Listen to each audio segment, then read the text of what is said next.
Welcome to Yu-Gi-Oh! Master Duel. In this series, we're going to be taking on what has come to be known as the Masochist Challenge. In this challenge, we have to build a deck based on cards that we pull from the Master Pack.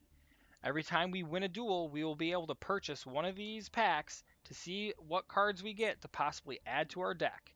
We will also be able to pull from the Legacy Pack. Anytime we collect a Legacy ticket, we'll be able to pull from this pack as well. Unfortunately, we will not be able to buy structure decks to help us or pull from secret packs that are unlocked when you pull certain ultra rare and secret rare cards. We will not be able to do this. All credit for this challenge is going to go to the YouTuber Simo, who came up with this idea. The whole point was to build a deck with random cards and see how far you can climb the rank system in Yu-Gi-Oh! Master Duel. And with all of this out of the way, let's get into it. Hey everyone, welcome back to the Masochist Challenge. Here is the updated deck profile. I ended up phasing out the majority of our warriors, all but one. We kept Power Breaker here because it's actually still synergizes with two things that we've got going on with the deck. The rest of the warriors were just really mostly there to be like our big attack monsters that we could just summon out without tributing or special summoning for the most part. And we were kind of strategizing equipping it with the equip spell that gave them like 800 attack, which isn't going to come up as much as trying to run the rest of our deck strategy. So I took out all of them. We kept the Power Breaker for two reasons. One, it's a good way to bait out our enemy by attacking us and then us possibly summoning out Cyber Dragon like we did a couple duels ago. That worked very well. And also I ended up adding two Pendulum cards into the deck. One of them, which is this card right here, which as a monster effect, it doesn't really help us because we're not running Speedroids. But if we put it in the Pendulum Zone, once per turn, when your defense position monster is targeted for an attack, you can change it to face up attack position. Also, it cannot be destroyed by battle this turn, even if this card leaves the field. So this attacks, goes into defense, they summon on their turn, they try to attack this, and now this goes back to attack position, potentially destroying their monster, especially if it's lower than this thing's attack. Then we start doing battle damage to them instead of them killing our card. So, two things that we can utilize this card for, and this card's basic effect is actually still useful for us because it can potentially pop a spell or trap card that's face up on our opponent's field. So still synergizes with the deck. It's still a way to out a potential card of our opponents. So it's staying in the deck. The other things we added in this Pendulum card as well. Both of its effects are actually very good for us. When this card is normal summoned, you can target one spell or trap card your opponent controls, and that set card cannot be activated this turn. Neither player can activate cards or effects in response to this card's activation. So if we're concerned with an opponent's back row that we don't know what it is, we can play this and negate it from being activated for the turn, which could save us and is very useful. The second effect is if this is in the Pendulum Zone, once per turn we can target one face-up monster our opponent controls. That face-up target monster has its effects negated until the end of the turn, even if this card leaves the field. So it's just a really good way to negate problematic cards, and we could potentially out those cards afterwards. So very helpful for the deck. We got rid of a trap card. I forget which one it was, but we ended up adding in our XYZ recipe because we have 11 level 4 monsters in this deck. So it's very easy to possibly summon out our black ship here, especially in light of like if our opponent is clearing our board and we only get to summon one level 4, well now we can activate this, summon another one, and potentially bring this out and then pop our opponent's card with it. So that's really good for us. Um, this definitely is going to be helpful. And we also put in the Foolish Return because if our opponent is relying on a card in their graveyard and they need it there to activate their effects, we can pop it from their graveyard, make them shuffle it back into their deck, and now it is useless for them. So this is actually a really good card for us to have as well, and it's also a quick play spell, so very good. And we also added in the Mech Lord, because I feel like this effect is actually going to probably come up more times than a couple of the other things that weren't, like our Zubaba Knight, for example, our old warrior that I got rid of.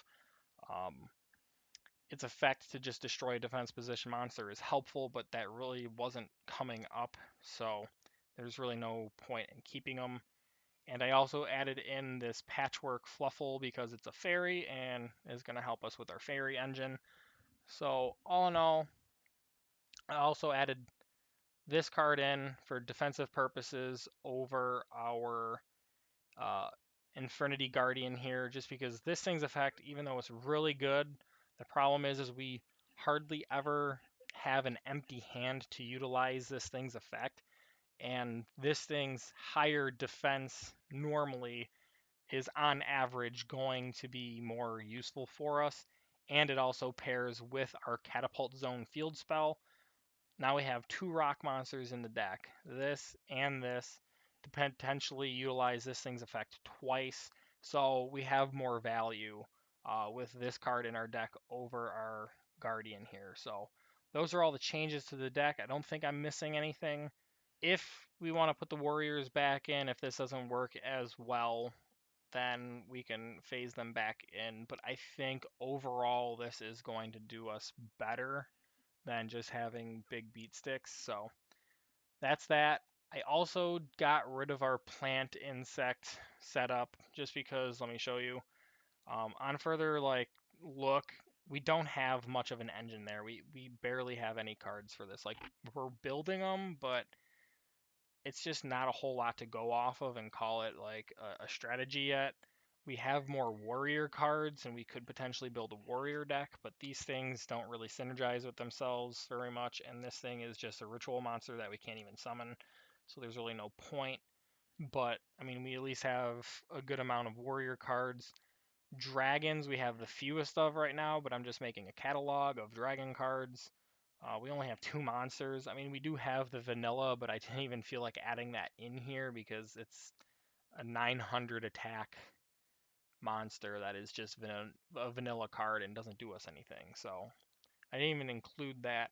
Machines are definitely our strongest here. We have the most machine cards, but again, a lot of them just don't synergize and don't do a whole lot. Like, of course, this Mech Lord that we have in our normal deck now is probably the best card out of here alongside like Cyber Dragon, but the only engine that's kind of actually in here to begin with is our red gadget, our yellow gadget, and our silver gadget cards working off of each other. Not a whole lot going here, so, but definitely more feasible and plausible to build something out of this probably sooner than the rest if we continue to get more machine cards.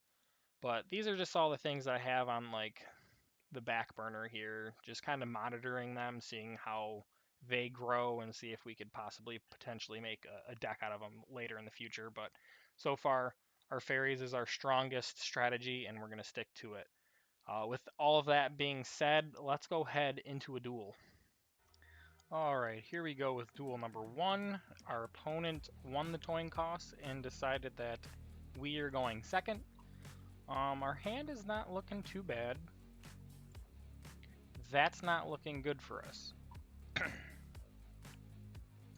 playing Soul Sword. We're just gonna lose this. I already know it. Soul Sword is not something that we're really gonna be able to deal with all that much. But we're gonna try to see how much we can actually do to them before we pack it up. We could potentially finesse something out. Let's see what they do. The problem is like they'll get out the big boss monster of the deck. Like, this is like a step closer to it, and it doesn't take much to get this to the next step. And the other boss monster just like banishes things, and then for each banished card in each banish zone it gets stronger, so it's kind of a hassle. And if they synchro this into Baron de Fleur, like, we got lucky that our opponent last time timed out, but I highly doubt this guy's going to do that. And if he makes Baron de Fleur, we just lose. Even worse. There it is. Yeah, we're not winning this. There's absolutely no shot that we win this at all. Especially if he gets both Baron de Fleur on the field, which he has, and the other monster. We might as well go punch a wall somewhere, because it's just not going to happen. Spy-Gal Misty, that's cool. He's using Max C. Soul Swords are just, they've always been problematic for me, like, depending. Like, sometimes I'll be playing a deck that doesn't have to worry about it so much, but I think what we're going to do is we're going to set this, we're going to activate this.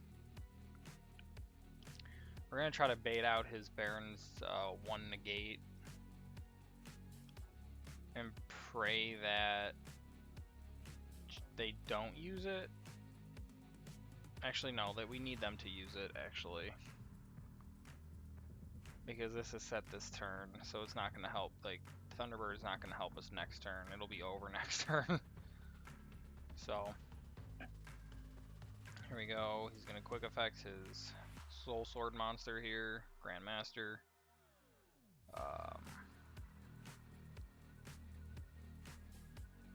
What on earth are you doing?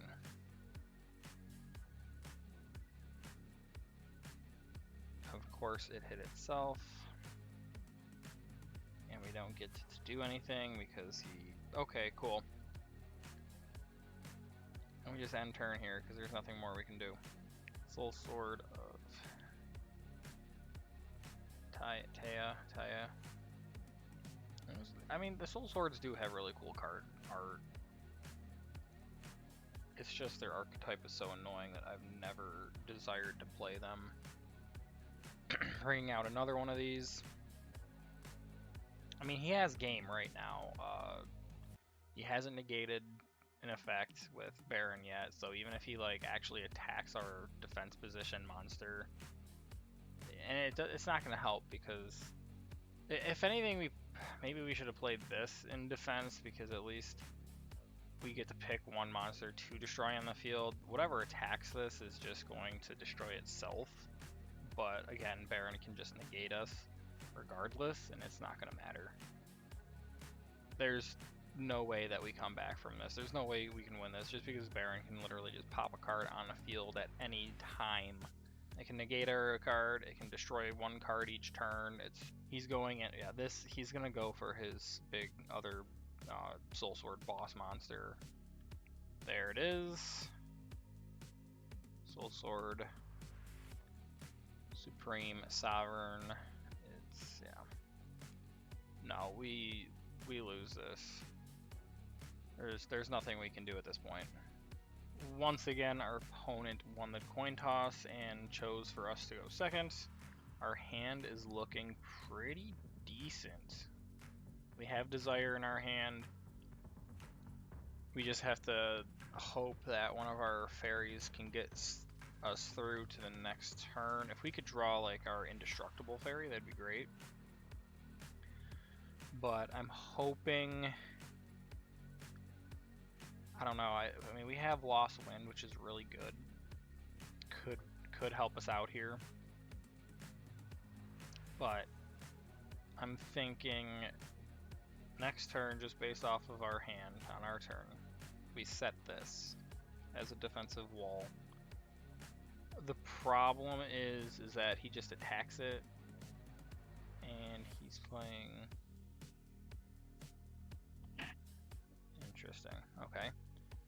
I'm not familiar with this deck, I don't think. Or at least I'm not familiar with this card. Are they Spellcaster? It's a Spellcaster deck, maybe? I don't know. What is this? Oh, another Soul Sword? Are you kidding me? 2 back-to-back Soul Sword players? I mean, we're gonna try because we actually have a pretty decent hand, and if we can somehow beat over them quick enough, like, it'll just stop them dead in their tracks. And we do have Lost Wind, which is good. But I'm not sure if that's going to be enough.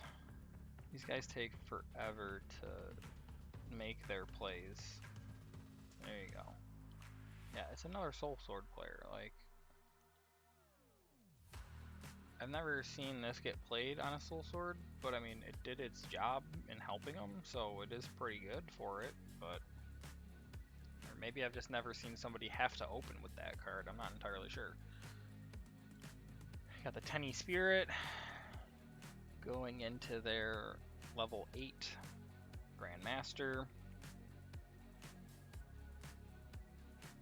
Like right now he would have to basically brick out and end with this in order for us to somehow finesse Dark Lord Desire out, but I don't think we can. Okay, this isn't... okay, he's not continuing, he's not going into Baron or anything. Like, yeah, this is helpful for our re-angling. Okay, we're gonna have to chance this. We're gonna have to bring out Thunderbird. Okay, that's good. Send that. Bring this out. That's at least a special summon. Okay, yeah, go for it. You can negate the effect of my Thunderbird, and it's already done its job, so I don't know what you're thinking. So what we're gonna do is we're going to set this. We're gonna set this. And do we crash right now?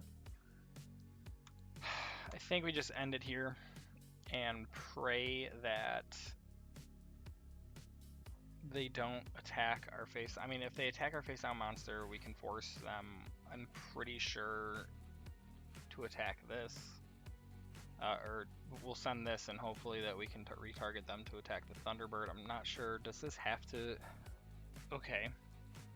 We'll see what he does. We'll have to see what he does here.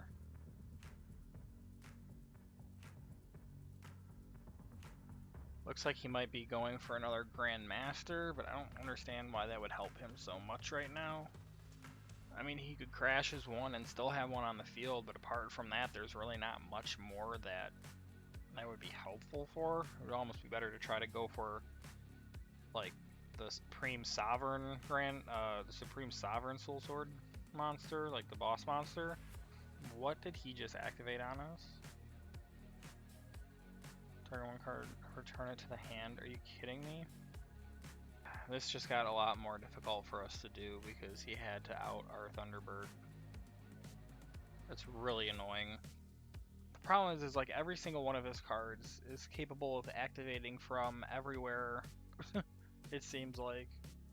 He's gonna go into another Grandmaster, it looks like. Yep. Our biggest problem is even if we try to reset up the same strategy with the board, like Thunderbird could easily discard our Desire or our other fairy monster or our retargetable.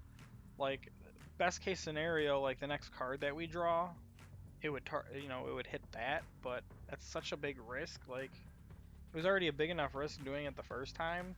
Doing it a second time is just not gonna be very feasible. And this is what we're gonna do. We're gonna activate this. We're gonna target this because we're at least gonna hit damage on him. Now this guy's effects are completely negated permanently and his attack is cut permanently. So I mean that's at least good for us, but this is not looking good at okay. Alright, this is what we have to do. We're gonna have to risk this. No, that's negated, bud. But thanks for getting rid of a card in your graveyard. Alright, well we did hit our level 1 fairy, but at least we get to bring this out, right? We're going to summon this out. We're going to go to battle. We are going to crash. He is going to activate 2 cards.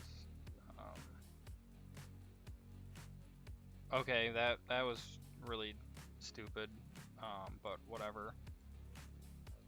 That's so dumb. These Sword Soul decks irk my nerve to like no extent.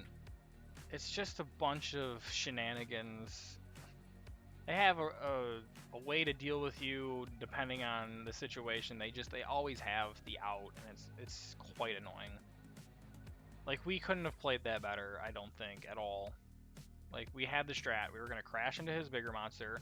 Our warrior was going to finish off the cut in half monster, clear his board. It would have went to defense position, which would have been fine. He could have summoned out whatever this turn. Maybe not so much, because this would be gone and he would have a 0/0 attack monster, but it's just so annoying. We actually outed this guy pretty good, I feel like, you know, theoretically. And we actually could have probably came back from that point going forward. But no. He's got to have some weird out. Okay, like, he could have, you know, easily destroyed our warrior after doing exactly what he just did, which would have been fine, but I mean, next turn we could have just special summoned this, and this would swing over that, even though he's probably gonna be able to get more stuff out on the board, and this isn't what he's ending on. But if this is what he ends on, like, we could have outed that easily. It's just so annoying that he had to out our Thunderbird the first time we got that on the field. There goes that. That's cool. Couldn't even activate that. Whatever. This is exactly why I don't like Soul Sword decks. They're just so annoying. It's not the greatest deck out there, but it is still a pretty strong deck, and it's just frustrating. Yeah, without his Grandmaster, that would have been really, really easy to do. Alright, this is... what do we got? A 2 and a 7. We can't really do anything with it. What does this thing have? 2000 defense? Sure, but... like, even if we got a level 1 tuner next turn, if there is a next turn, like, this thing's stats isn't gonna get us over Soul Sword Grandmaster at all. I mean, this isn't either, so I'm packing it up here. This match was so much more frustrating than the last one. At least, like, okay, they summoned out Baron and got their big Supreme Sovereign on the field, and I already knew, like, at that point we lost, but, like, this was winnable up until the guy had every single way to out our board. Like, so annoying. Alright, duel 3. We won the coin toss. We decided to go first. We do have our catapult zone. This is good. We have our angel. I mean, I think we test the waters. Yeah, we're gonna play this first. We're gonna try to draw our extra card here. We're gonna call monster. We got it. We draw a card. Look at that. It's Cyber Dragon, of all things. He's playing a Goki deck. That's not gonna be good for us, but we're gonna throw this down on the field. And we'll end turn. That's why we're gonna choose monster more times than not, unless we figure he's playing a very light monster. Like a deck that I would probably choose, like a spell card as our option, is if we were like playing a Sky Striker deck, because they have so many spells that deck relies on, and like just they only need their one monster to go into their link monsters basically. So like that would be a deck I would choose like spells for, but like almost every other deck we're just gonna hit monster, and probably more than 50% of the time we're gonna hit our effect and draw a card. So I don't even think we're gonna use catapult zone here. We're gonna let them clear our board. We're gonna save this for like a fairy monster, because right now we can summon Cyber Dragon out and maybe put this in defense position. This guy is probably not an experienced player, because you don't set your back row before battle. That's just a really bad idea. Let's special summon our Cyber Dragon, and we could almost just back to square one him, but I'd rather save this for outing something. Okay, that's cool. Whatever. Yeah, Torrential Tribute, like, sure, I guess. Alright, we're just gonna set this then, that's fine, and we're gonna pass. Whatever. It was a really weird play on his part, but it's not like he's getting his banished card back. I don't know why he decided to. What's this? Oh, of course. He's calling Call of the Haunting. That's why he did it. That's why he did it. Because he's gonna get this out on the field now. I see. Alright, good play on him. Kind of annoying that this thing has exactly 100 more attack points that's needed to out our wall here, but whatever. It's kind of... I mean, it is what it is. Why would you... What? This guy doesn't know what he's doing, I swear. So basically, next turn, we're just gonna back to square one his monster. What is this dude doing?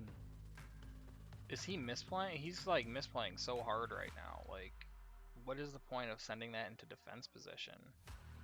This guy has no idea what he's doing. Are we like fighting a bot here that just is glitching out? Like, bots would do better than this. There's no way this is a bot. This is just somebody that doesn't know what they're doing.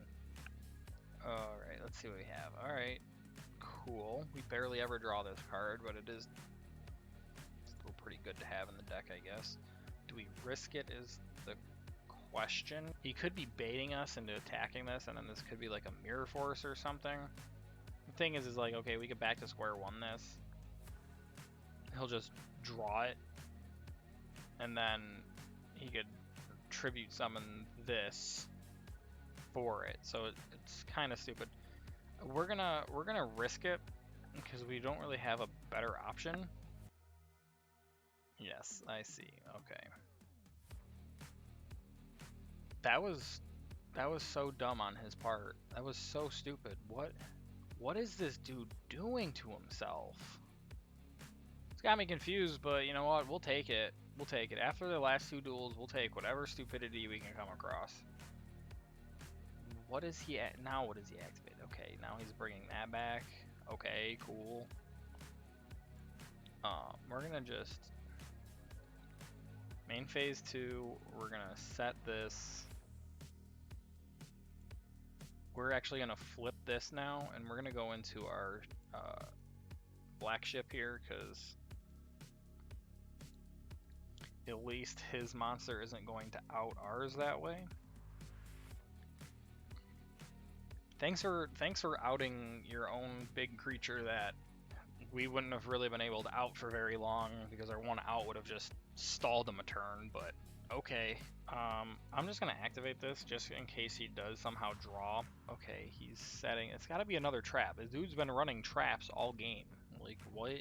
Like, I don't think we summon anything because it could be a torrential tribute and then we just out our own board. But we're not going to do that, so... See, okay, so it was a good thing that we added our... Or we activated our one card, because now we at least get to draw. Cool.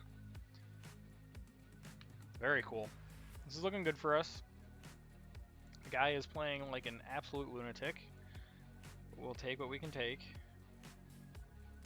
We're just gonna go straight into battle. There's no point to risk this being a torrential tribute and outing our own board, so we just do that and we pass. Yeah, of course. That's exactly why we didn't summon last turn. I just had that feeling, you know. He's been running traps. He already used a torrential tribute. There's a good chance that it's another torrential tribute, so... And we called it right, so... We're gonna just keep it as a win on our part, knowing what it was. Next turn, I think we, depending on what we draw, I think we activate Thunderbird.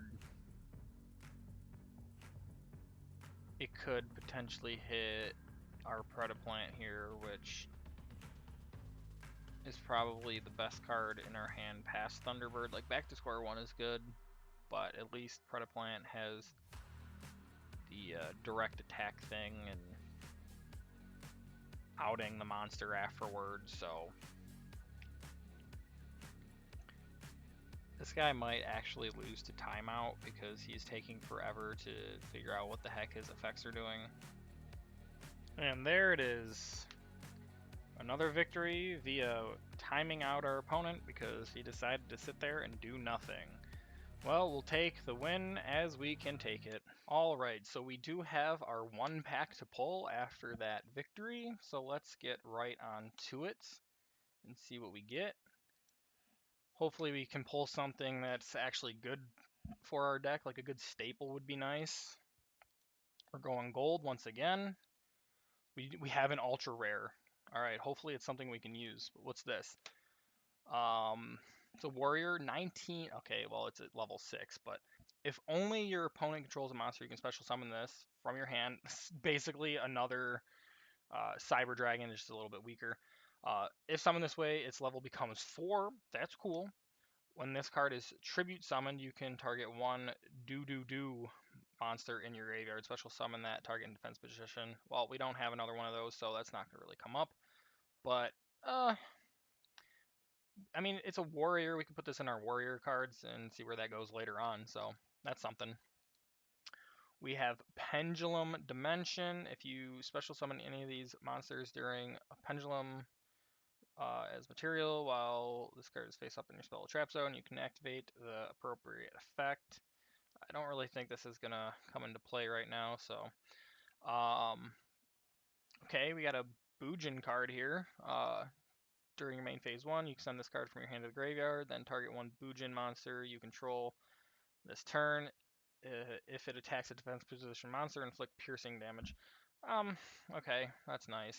That's nothing that we're going to put in our deck right now. What's this? Hieratic Seal. Special summon one Hieratic monster from your hand. Well, I don't think we have any of those. Not that I can remember off the top of my head, at least. Variable form. You can once per turn, you can activate one of these effects. Target 2 face up. Okay, well, we don't have those kind of monsters. Fire Hand. When this card in your possession is destroyed by your opponent's card and sent to your graveyard, you can target one monster they control, destroy that target.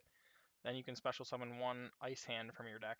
Well, I don't think we have Ice Hand, but this isn't that bad. It's destroyed by an opponent's card. It doesn't say by battle, so this could come in handy just to pop one of their cards. So that might go into our deck, actually.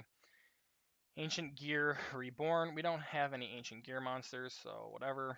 Let's see what our Ultra is. Ooh, I don't think we can actually play this, but yeah, we don't have Dragon Unity cards, but this would be cool if we did.